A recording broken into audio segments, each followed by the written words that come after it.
마태복음 10장 40절에서 42절 복음 전도자들이 받는 보상. 너희를 영접하는 자는 나를 영접하는 것이요 나를 영접하는 자는 나를 보내신 이를 영접하는 것이니라. 선지자의 이름으로 선지자를 영접하는 자는 선지자의 상을 받을 것이요 의인의 이름으로 의인을 영접하는 자는 의인의 상을 받을 것이요 또 누구든지 제자의 이름으로 이 작은 자 중 하나에게 냉수 한 그릇이라도 주는 자는 내가 진실로 너희에게 이르노니 그 사람이 결단코 상을 잃지 아니하리라 하시니라. 아멘. 주제 예수님과 하나님은 하나입니다. 복음 전도자들이 받는 보상. 40절 예수님은 하나님과 하나입니다. 너희를 영접하는 자는 나를 영접하는 것이요 나를 영접하는 자는 나를 보내신 이를 영접하는 것이라. 하나님은 예수님은 제자들은 성도들을 파송하였습니다. 물론 제자들은 예수의 이름으로 성도들을 파송한 거죠. 이 말씀이 요한복음 17장 18절 20절에 있습니다. 아버지께서 나를 세상에 보내신 것 같이 나도 그들을 세상에 보내었고 내가 비옵는 것은 이 사람들만 위함이 아니요 또 그들의 말로 말미암아 나를 믿는 사람들도 위함이니. 아멘. 여기 나와 있죠? 아버지, 예수님, 제자, 그리고 그 이후의 사람들, 우리들. 따라서 이 오늘 본문 말씀은 제자들이 복음을 전할 때 환영하며 받아들이는 자는 예수님을 영접하는 것이고 예수님을 영접하는 자는 하나님을 영접하는 것이라는 말씀입니다. 이 말씀의 의미는 참 큽니다. 첫째, 예수님은 복음 전도자와 하나가 되어서 함께 하십니다. 그러니까 복음 전도자와 항상 함께 하십니다. 자, 마태복음 28장 18절에서 20절. 예수께서 나와 말씀하여 이르시되 하늘과 땅의 모든 권세를 내게 주셨으니 그러므로 너희는 가서 모든 민족을 제자로 삼아 아버지와 아들과 성령의 이름으로 세례를 베풀고 내가 너희에게 분부한 모든 것을 가르쳐 지키게 하라. 볼지어다 내가 세상 끝날까지 너희와 항상 함께 있으리라 하시니라. 아멘. 항상 함께 있으리라. 이 말씀은 곁에서, 옆에서, 앞에서 그 말이 아니라 우리 안에서 항상 함께 있을 것이다. 이 약속이 오순절 이후에 성취가 됐죠. 두 번째, 예수님과 하나님은 하나입니다. 우리가 네 성경을 볼 텐데요. 다양한 말씀입니다. 그러나 본질은 하나입니다. 예수님과 아버지가 하나다. 누가복음 10장 16절. 너희 말을 듣는 자는 곧 내 말을 듣는 것이요 너희를 저버리는 자는 곧 나를 저버리는 것이요 나를 저버리는 자는 나 보내신 이를 저버리는 것이라 하시니라. 아멘. 나 예수를 저버리면 나를 보내신 아버지를 저버리는 것이다. 요한복음 8장 19절. 이에 그들이 묻되 내 아버지가 어디 있느냐? 예수께서 대답하시되 너희는 나를 알지 못하고 내 아버지도 알지 못하는도다. 나를 알았더라면 내 아버지도 알았으리라. 아멘. 너희는 나도 모르고 아버지도 몰라. 아버지는 하나님이잖아요. 너희가 나를 알았더라면 내 아버지 하나님도 알았을 거야. 너희가 하나님을 믿는다고 하지만 나를 모르면 너희가 믿는 하나님 너희 모르는 거야. 그런 말이죠. 요한복음 12장 44절 45절.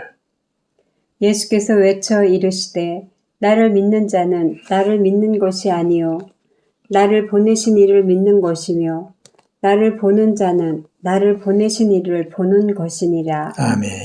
참 예수님이 얼마나 정확하게 말씀하셨는지. 나를 믿는 거는 나 보내신 아버지를 믿는 거야.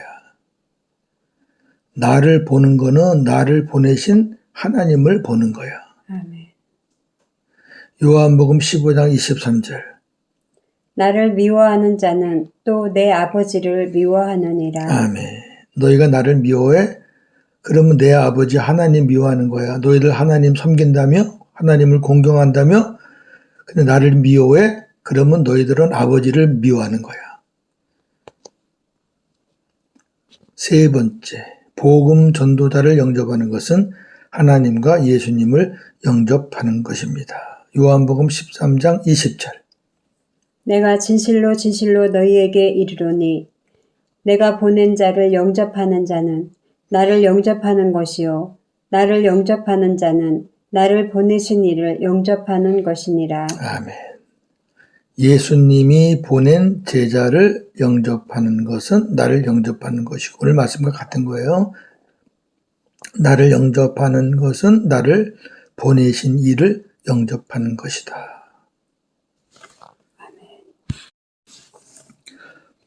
복음 전하는 자는 참으로 귀한 존재입니다. 얼마나 귀한 존재인가 한번 보겠습니다. 복음 전하는 자입니다. 오늘 이 말씀의 전체 주제는 복음 전도자에게 하는 말씀이에요. 그냥 일반 성도에게 하는 말이 아닙니다. 10장 쭉 봤잖아요. 전도자들, 주님의 복음을 전하러 나가는 주님의 제자들에게 계속 하시는 말씀이에요. 어떠한 존재인지 겉은 질그릇 같지만 그 안에 보배인 예수 그리스도를 담고 있기에 보배로운 자들입니다. 고린도후서 4장 7절. 우리가 이 보배를 질그릇에 가졌으니 이는 심히 큰 능력은 하나님께 있고 우리에게 있지 아니함을 알게 하려 함이라. 아멘. 사도 바울이 말씀한 거잖아요. 사도 바울은 일평생 가만히 있을 데가 없었어요. 감옥에 들어가기 전에는 복음 전도하러 가 있어요. 그래서 자기를 통해서 하나님의 능력을 많이 나타냈죠. 보배로운 자입니다. 두 번째, 세상의 시각으로는 보잘것없지만 예수의 생명을 나타내는 승리자입니다. 고린도후서 4장 8절에서 10절. 우리가 사방으로 우겨쌈을 당하여도 쌓이지 아니하며 답답한 일을 당하여도 낙심하지 아니하며 박해를 받아도 버림받지 아니하며 거꾸러뜨림을 당하여도 망하지 아니하고 우리가 항상 예수의 죽음을 몸에 짊어짐은 예수의 생명이 또한 우리 몸에 나타나게 하려 함이라. 아멘.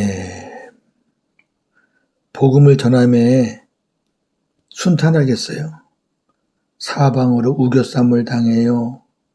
답답한 일을 당해요. 박해를 받아요. 거꾸로 뜨림을 당해요. 언제 죽을 줄 몰라요. 그럼에도 우리 하나님이 함께 하셔서 이 죽을 몸을 통해서 예수님의 생명이 나타나는 거예요. 이 말은 뭐예요? 죽은 나를 통해서 하나님의 생명의 역사가 일어난다는 거죠. 예, 승리자예요, 승리자.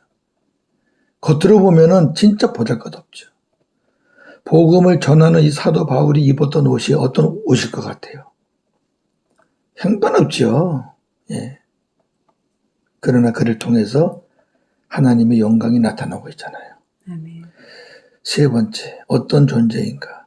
택하신 족속, 왕같은 제사장, 거룩한 나라, 하나님의 소유입니다. 베드로전서 2장 9절. 그러나 너희는 택하신 족속이요 왕같은 제사장들이요 거룩한 나라요 그의 소유가 된 백성이니 이는 너희를 어두운 데서 불러내어 그의 기이한 빛에 들어가게 하신 이의 아름다운 덕을 선포하게 하려 하심이라. 아멘. 하나님이 이렇게 아름다운 칭호를 붙여줬잖아요. 택하신 족속, 왕같은 제사장들, 거룩한 나라, 그의 소유가 된 백성, 이렇게 하나님께서 붙여주신 것은 그 뒤에 나오잖아요. 하나님의 아름다운 덕, 예수 그리스도의 아름다운 덕을 전하라고. 아멘. 이거 전하지 않으면 이런 호칭이 필요가 없어요. 복음 전도자이기에 주는 호칭입니다. 자, 큰 두 번째 41절 42절은 복음 전도자들이 받는 보상입니다. 오늘 본문에 선지자의 이름으로 선지자를 영접하는 자는 선지자의 상을 받을 것이요. 의인의 이름으로 의인을 영접하는 자는 의인의 상을 받을 것이요. 또 누구든지 제자의 이름으로 이 작은 자 중 하나에게 냉수 한 그릇이라도 주는 자는 내가 진실로 너희에게 이르노니 그 사람이 결단코 상을 잃지 아니하리라 하시니라. 그랬어요. 좀 어려워요. 얼른 보면 어렵습니다. 아니, 선지자의 이름으로 선지자를 영접하면 선지자상을 받아? 이게 뭐야? 의인의 이름으로 의인을 영접하면 의인의 상을 받아? 좀 어렵죠? 좀 쉽게 풀어드릴게요. 우선 이 말씀은 하나님의 사역자를 섬기는 자는 반드시 상을 받게 될 것이라는 말씀이고요. 이 말씀이에요. 선지자를 선지자로 믿고 영접하는 자는 선지자가 받을 상을 받을 것이다. 그 말이에요. 쉽잖아요. 자, 선지자가 왔어요. 엘리야 선지자가 왔어요. 많은 사람들이 그 엘리야를 핍박했지만 사르밧 과부는 그 엘리야 선지자에게 대접했잖아요. 마지막 남은 그 가루와 기름으로 떡 하나 만들어서 생명을 건 거예요. 왜? 선지자로 믿었기 때문에. 네. 또 의인을 의인으로, 의인이라는 정의로운 자, 하나님 편에 서 있는 자. 하도 세상은 불의한 자가 많잖아요. 거기서 하나님 편에 서서 외치는 자들이 의인이에요. 정말 이 사람은 의인이구나. 그렇게 믿고 영접하는 자는 그 의인이 받을 상을 받는다는 거예요. 또 제자를 제자로 믿고 주님의 제자가 왔어요. 그 제자를 안 믿고 안 받아들이면 끝이고요. 그걸 믿고 받아들이는 거예요. 자, 고윤재 목사가 누구에게 갔어요. 근데 그 사람이 저를 하나님이 보낸 종으로 믿고 받아들이면 드리고 안 드리면 그 사람 맘대로지만 그렇게 믿고 냉수 한 그릇이라도 주는 자는 자기가 받을 상을 잃지 않는다는 거예요. 그 제자가 받는 상을 자기도 받는다는 거예요. 이해가 되시겠죠? 예. 자, 이 말씀은 굉장히 중요한 거예요. 하나님께서 하나님의 사역을 위해 헌신하는 자들과 그들을 영접하여 섬기는 자들을 하나로 보시고 사역자들이 받을 상을 그들에게도 동일하게 주신다는 약속입니다. 할렐루야. 이거 굉장한 약속이에요. 이것을 증명하는 말씀이 있죠. 사도 바울은 자신을 섬기는 빌립보 교회 물질로 기도로 섬겼잖아요. 그때 지금 바울이 감옥에 있거든요. 그때 빌립보 서신을 쓰면서 그랬어요.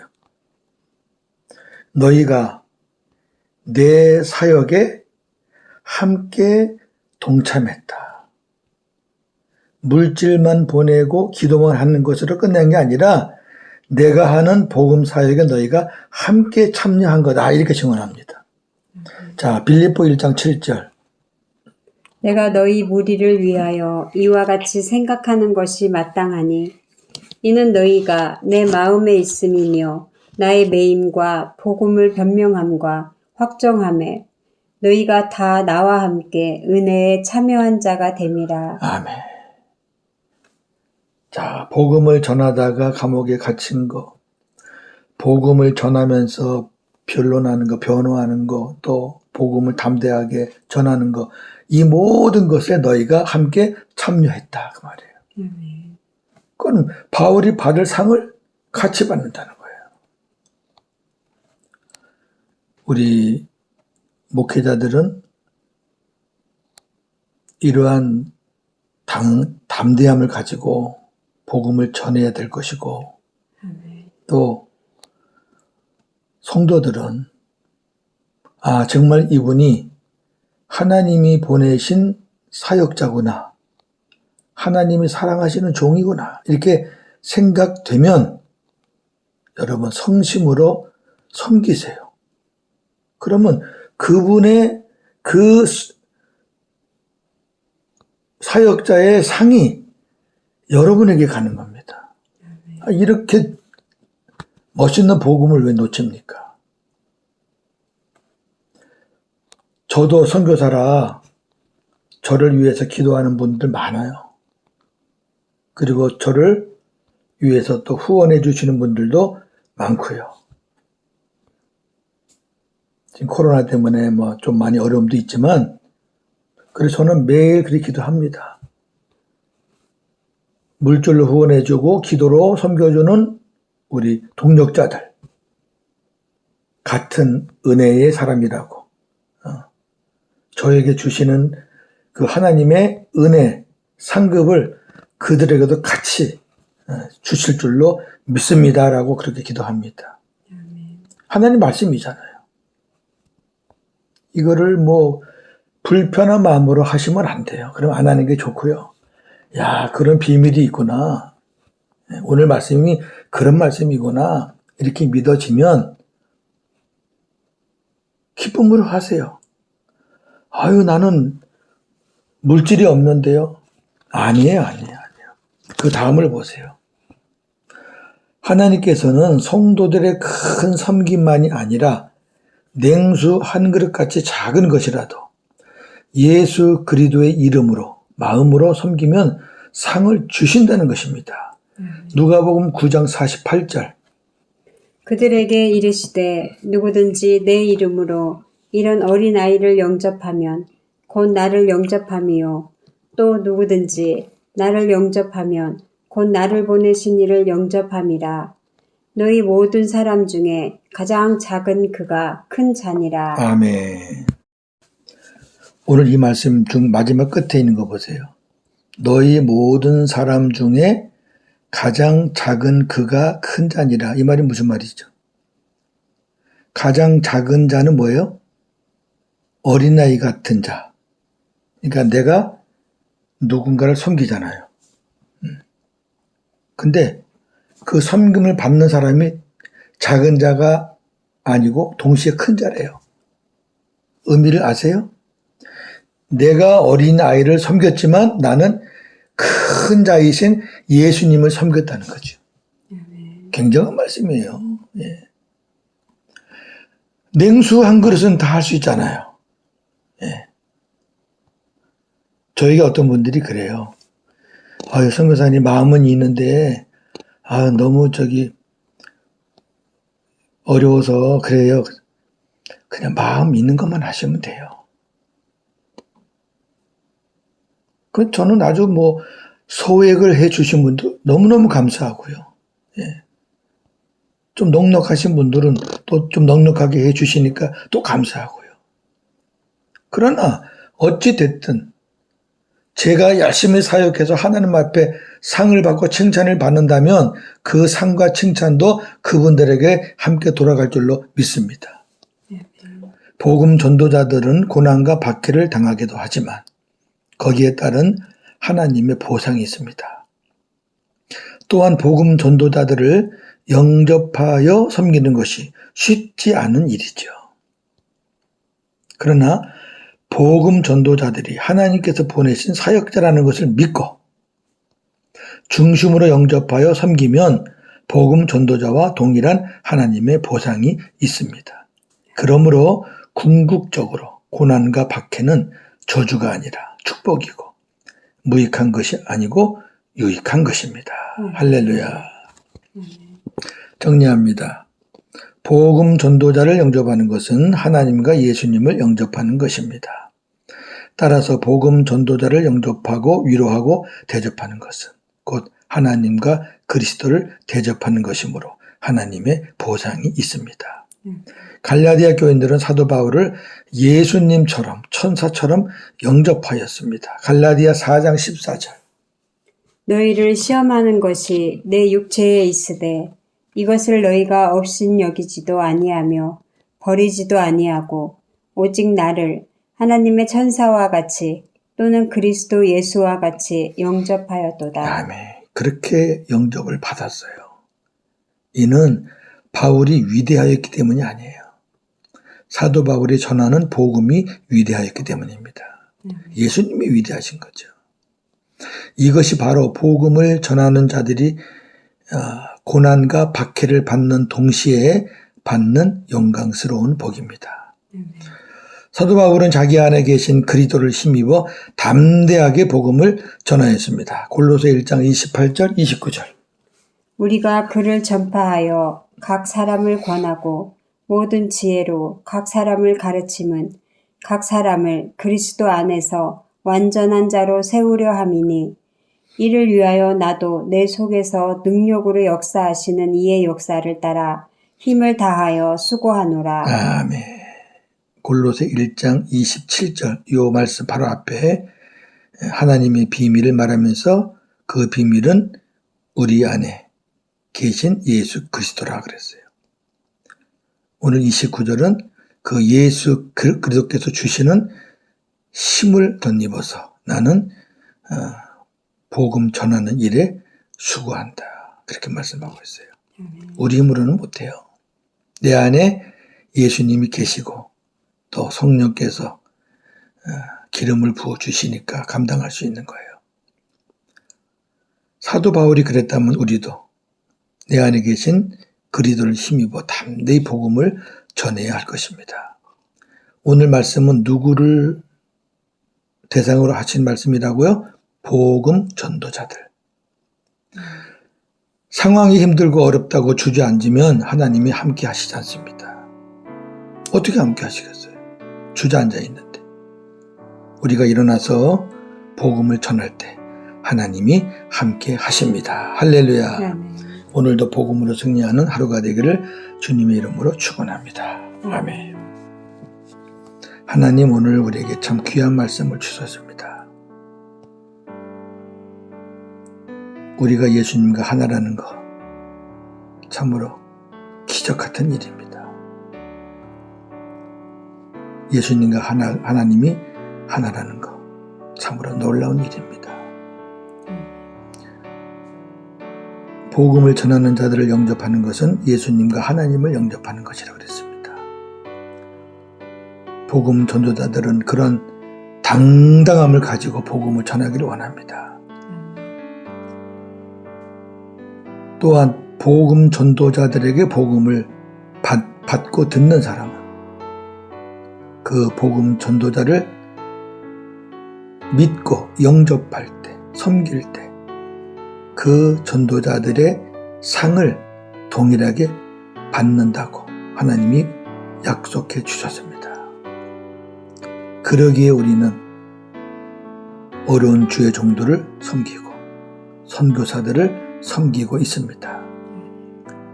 선교지에서 일어나는 모든 열매들, 하나님의 일하심과 영광들을 섬기는 자들도 동일하게 누리며 선교사들이 받을 보상을 하나님께서 함께 그들에게도 주실 줄로 믿습니다. 하나님의 말씀이기에 저희들은 믿습니다. 다시 한번 기도합니다. 부족한 종도 선교사의 한 사람으로서 이렇게 예수님과 하나님을 전한다는, 주님과 하나님 나와 함께 하시고 있다는 그런 담대한 마음으로 복음을 전하기를 원합니다. 그리고 성도들은 신실하고 정말 하나님의 사역자라고 믿어지면 잘 믿음으로 주님의 마음으로 내 마음이 아닌 사사로운 마음이 아닌 정말 주님의 마음으로 냉수 한 그릇이라도 작은 거라도 함께하고 섬기는, 그래서 하나님의 약속을 받는 그러한 성도들이 되기를 소망합니다. 오늘도 복음으로 승리하는 저희 모두가 다 되게 하여 주시옵소서. 예수님의 이름으로 기도하옵나이다. 아멘.